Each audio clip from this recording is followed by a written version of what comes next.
On va recevoir maintenant un adolescent de 17 ans. Alexandre est un jeune russe exilé en France et militant anti-Poutine depuis ses 13 ans. Voici Alexandre Lavout.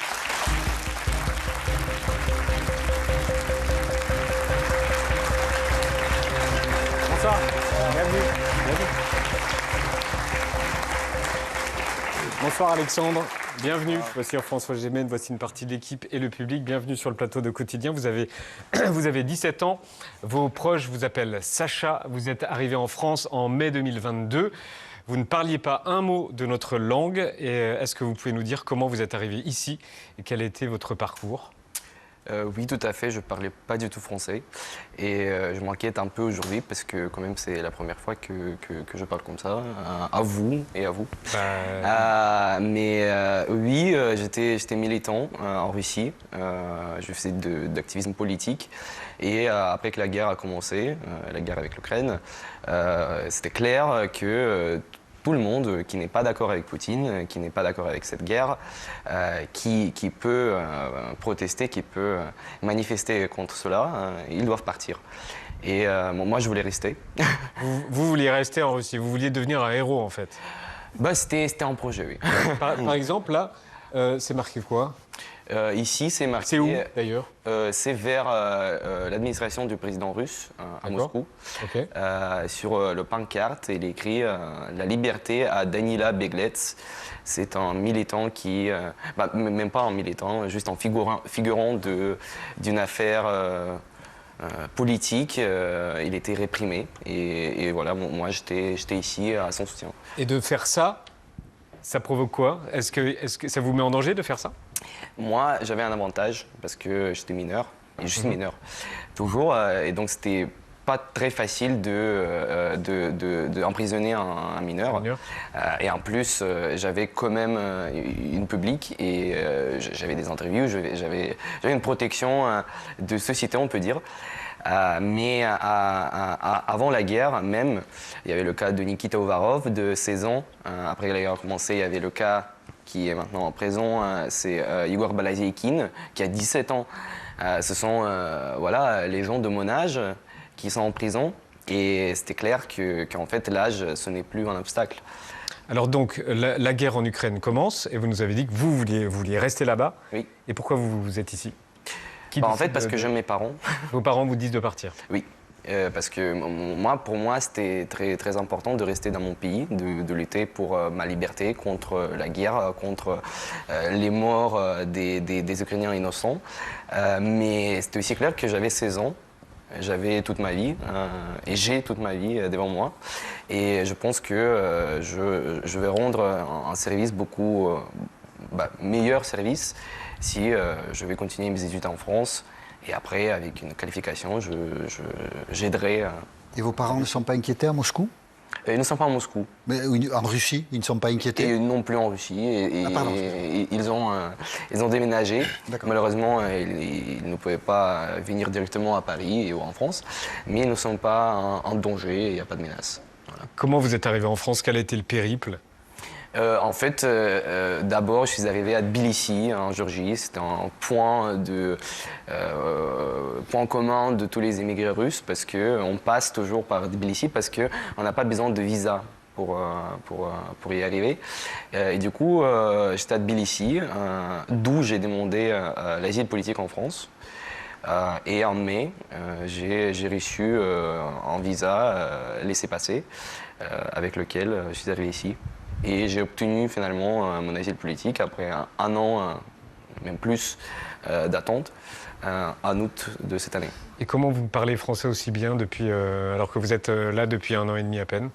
D'abord, il faut dire un mot sur l'éducation française qui m'a beaucoup aidé parce que j'étais dans une classe d'intégration pour les étrangers où on m'a vraiment rapidement appris à parler français. Mais aussi, c'est le fait que j'habite avec une partie de ma famille qui est bilingue. Et donc, à la maison, je peux parler français, je peux parler russe, mais à la table, par exemple, dès le début, on parlait français. Et donc, j'ai dû apprendre à nager dans une mer où j'étais jeté. Voilà. C'est ça. Alors, quand vous avez vu les images de Vladimir Poutine aujourd'hui, on les a diffusées tout à l'heure, qu'est-ce que vous vous êtes dit ? Est-ce que vous avez tout regardé d'ailleurs ? Non, pas du tout. J'en ai marre de son visage. Oui. Non, mais vous l'avez vu, c'est horrible. Non, moi, je savais avant cette conférence ce qu'il va dire. C'est des mensonges. Il vit dans une réalité différente. C'est pas notre réalité. C'est même pas la réalité de la Russie. C'est son monde où il y a des nazis ukrainiens, où il y a l'Europe qui veut étouffer la Russie.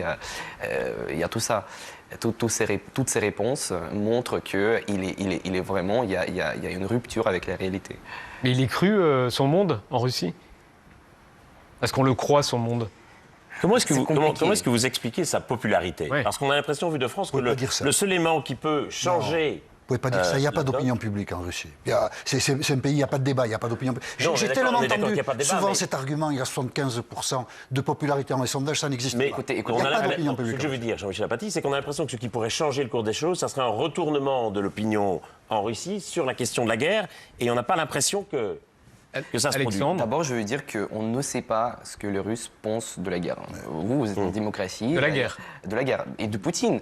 Vous avez des sondages qui sont faits par les organisations des sociologues qui s'occupent des sondages comme ça. Nous, on n'a pas cette information. Et en discutant avec des amis, avec des proches, avec de la famille, avec qu'est-ce qu'ils vous disent, en vase clos, on dit quoi sur Poutine? Moi, je viens de Moscou. Moscou est une ville très opposée à Poutine, comme des grandes villes en fait en Russie. Mais la Russie, comme on dit, profonde, la Russie qui ne vit pas, qui vit dans les villages, qui vit dans une émergence, ce sont les gens qui ont un salaire de 300 €, qui s'occupent de ses enfants, de ce qu'ils vont manger le soir, ce qu'ils vont porter à l'école. Et ce sont les gens qui n'ont pas du temps, qui n'ont pas des forces pour agir politiquement. Mais je veux dire que cette stabilité de Poutine, elle est très fragile. C'est une stabilité, oui bien sûr, mais elle est très fragile. Et aujourd'hui, quand on sait qu'en 2024, il y aura des élections du président de la Russie, ce sera un test pour Poutine, pour la Russie. Donc ça veut dire que quand ils regardent ça, ils pensent quoi, les Russes? Ils en pensent quoi? On a vu, il y avait un tableau à côté où il y avait des messages. C'est des messages SMS. Voilà. Et ça, c'était très, très représentatif parce que ces messages n'étaient pas du tout artificiels. Ils étaient patriés? La moitié, oui. Et on peut voir ça quand c'est vraiment artificiel. Mais il y avait des messages. Qu'est-ce que vous pensez des prix? Pourquoi on a des prix de cet auteur alors que tout va bien en Russie? Dites-nous, est-ce qu'il y aura de la paix avec l'Ukraine? C'est-à-dire que la population russe, bien sûr, elle s'inquiète. Elle s'inquiète parce qu'aujourd'hui, on a découvert, grâce au mot de ce monsieur, qu'en fait, il y a 300 000 personnes qui sont mortes du côté russe. Et oui, ça se voit, ça se sent. On a le sentiment que l'Ukraine est en train de perdre, que l'Ukraine peut perdre. Comment vous voyez les choses, vous? Moi, je suis d'accord avec ce point de vue. Et je trouve qu'en France, en Europe, je comprends que c'est très fatigant.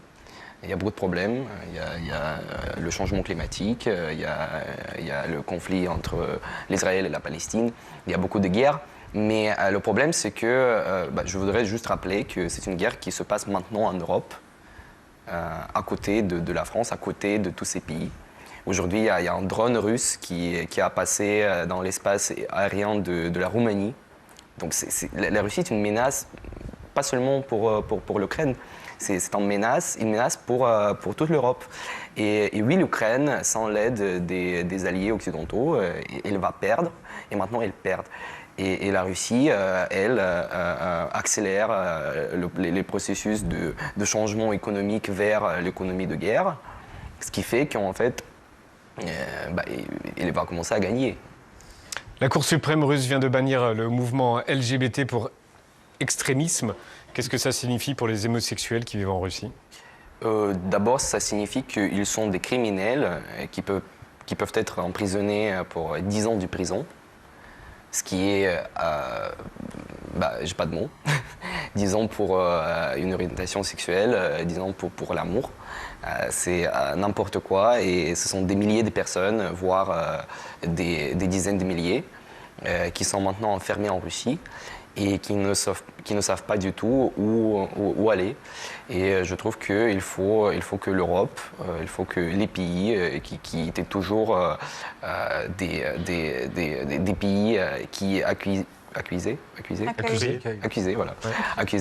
des exilés, des dissidents. Je trouve que ce sont les pays qui doivent proposer leur aide et une politique commune pour aider ces gens-là. Et en France, la France fait partie de ces pays parce que moi je suis là. Et je trouve que ces personnes qui sont en Russie maintenant, ils ont besoin de l'aide aussi. J'ai une dernière question. Est-ce que vous trouvez qu'on en parle bien, pas spécialement dans cette émission, mais sur les médias français, est-ce qu'on parle bien de la Russie, de Poutine, de l'Ukraine, du point de vue d'un Russe comme vous? Pour moi, ce qui est très triste, c'est que derrière un grand mur des grands conflits géopolitiques, politiques, militaires, on oublie toujours des personnalités, des gens qui sont maintenant, par exemple, en Russie et qui luttent, qui se battent, qui... On ne parle pas assez de l'opposition. Vous voyez, vous dites le mot opposition, il n'y a pas d'opposition. Ce sont des militants. Des militants uniques qui souffrent pour les immigrés, pour les Ukrainiens, pour tout le monde en fait. Et je trouve qu'il faut en parler beaucoup plus. D'accord. Voilà. Ben, merci en tout cas. Si vous voulez rester avec nous, restez avec nous. Je rappelle que vous avez 17 ans et ça fait 1 an et demi que vous êtes en France. Hein. Voilà. Donc une leçon. Merci Sacha.